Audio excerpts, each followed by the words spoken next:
war to continue is Hamas, number one. They're the only ones standing out. We're still pushing hard to get them to accept.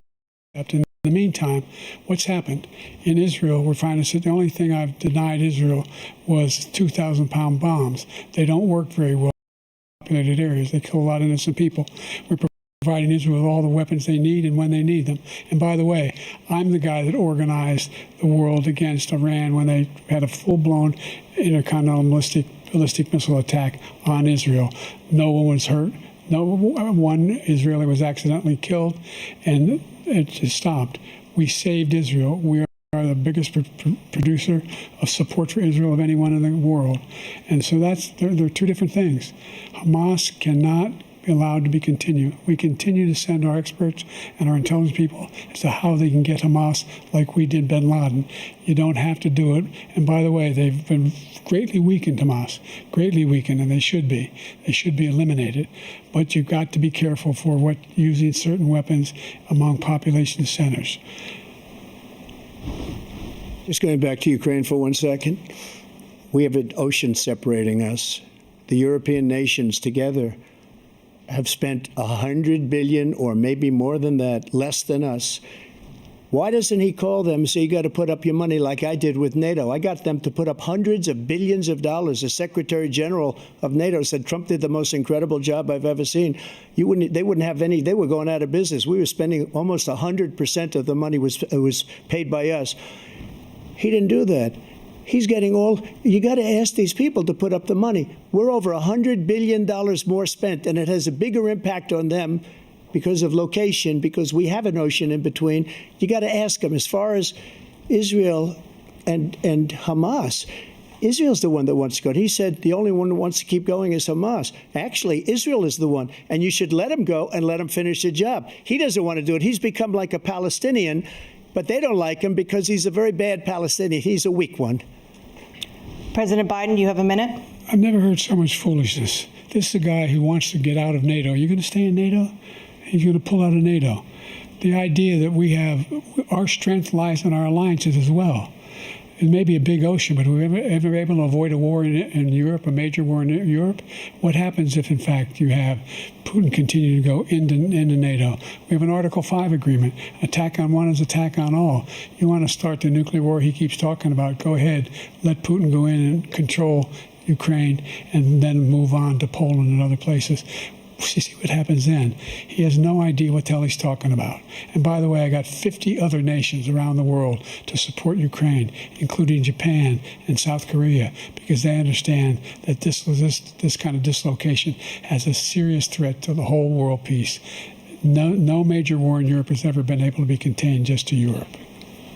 President Trump, just to follow up, would you support the creation of an independent Palestinian state in order to achieve peace in the region? I'd have to see. But before we do that, the problem we have is that we spend all the money.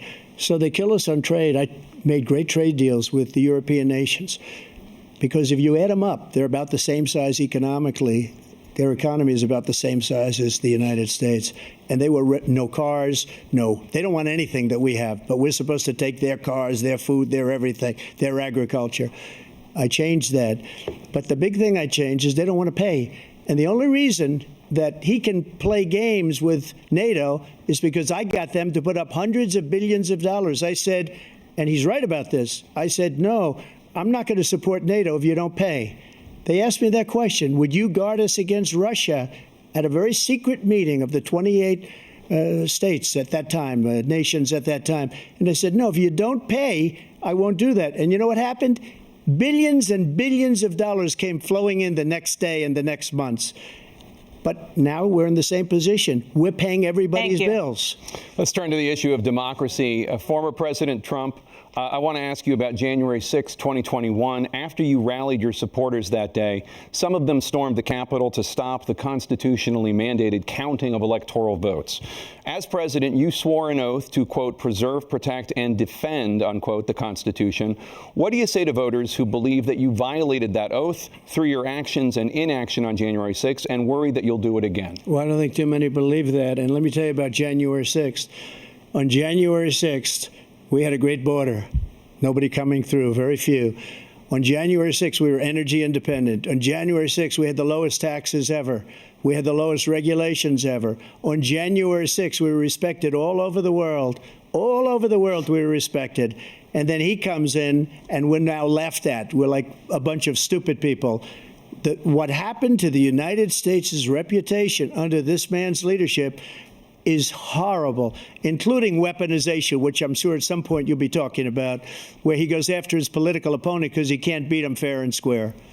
You have 80 seconds left. My question was, what do you say to those voters who believe that you violated your constitutional oath through your actions and inaction on January 6, 2021, and worry that you'll do it again? Well, I didn't say that to anybody. I said peacefully and patriotically.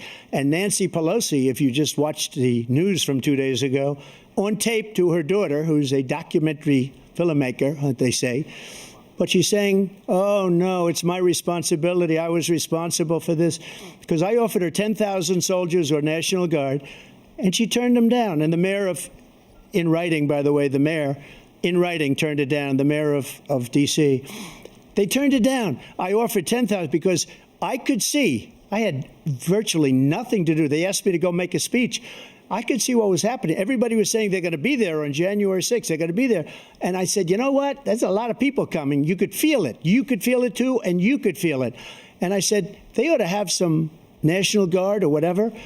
And I offered it to her. And she now admits that she turned it down. And it was the same day she was, I don't know, she can't be very happy with her daughter because it made her into a liar. She said, I take full responsibility for January 6th. President Biden? Look, he encouraged those folks to go up on Capitol Hill, number one. I sat in the dining room off the Oval Office. He sat there for 3